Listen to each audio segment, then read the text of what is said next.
right, Gabe, we're asking you, the fans, what would you do for a Klondike bar? Now, tonight is no exception. We have Jake from Plymouth with us. And with Crunch, I guess Crunch has a challenge up his sleeve tonight. Crunch, what is it that we'd like Jake to do for a Klondike bar? Wear a cowboy hat. I suppose we're playing the Dallas Mavericks, so you want him to wear a cowboy hat.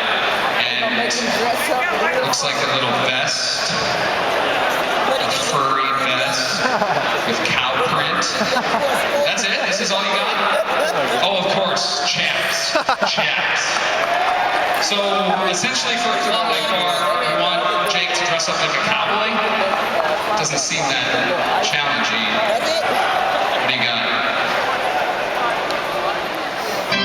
Oh, hello. You would like Jake to ride this horse like a cowboy. To what? The end of the second quarter? End of the second quarter.